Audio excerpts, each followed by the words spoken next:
My dad got sick last year, and he was supposed to come out and see me. He was complaining of stomach ache. He went to the doctor, and next thing you know, he had stage 4 pancreatic cancer. That obviously means that he's had cancer for a while, and like Chris was talking about, he was blessed with what, 10 more days? But he got two more years, man. That's awesome. I thought it was 10 more days. I was like, man, but yeah, my dad was supposed to. I got a phone call after one of our shows on New Year's Day. And they said, you gotta come home, you have 7 to 21 days until your dad dies. And the backstory about my dad is that he and I hated each other like my whole life. I was adopted, and he was always on the road. And I was like, why isn't my father always home with me? And I really did not like him for that reason. And with him passing away, I realized that he was my best friend in the whole world. When I grew up, I realized that everything he did for me was everything that I needed in a father. And when I was 26, I'm old now, I asked my dad to be my best man at my whenever wedding would be. It was really a gift from him to me. It wasn't really a gift from me to him.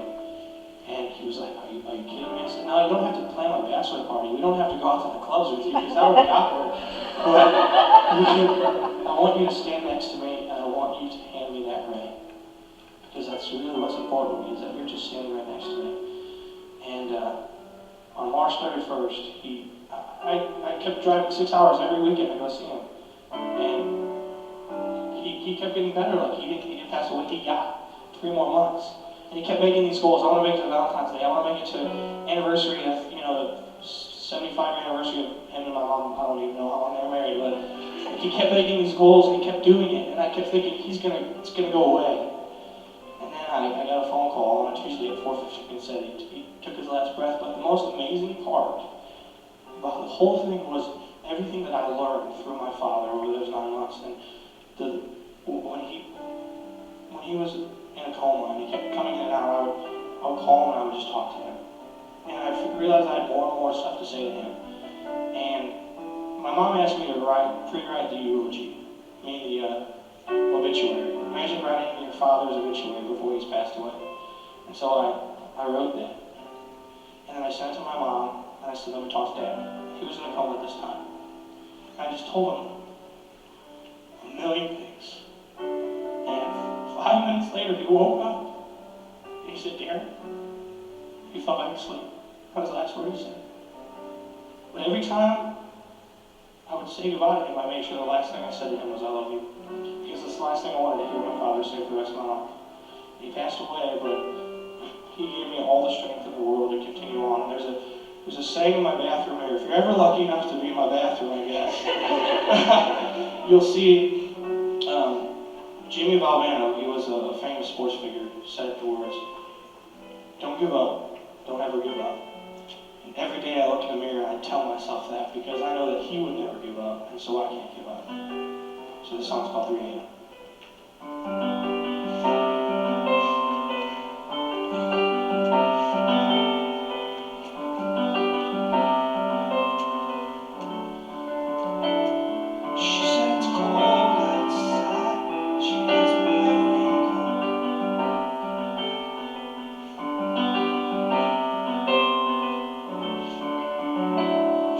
Always worried about things like that.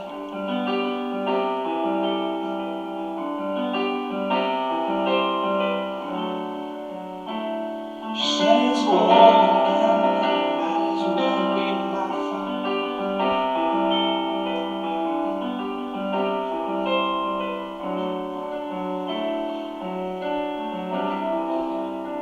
And she screams, and her voice is strange, and she says,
She swears the moon don't hang as quiet as eyes used to.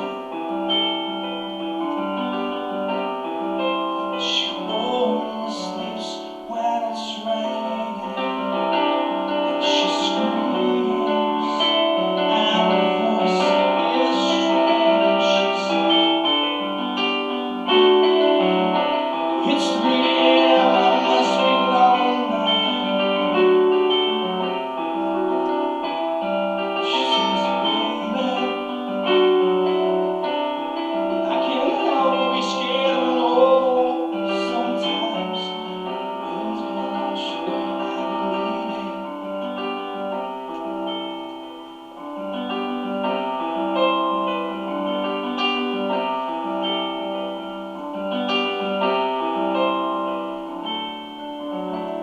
She believes that life is made up of all that it used to.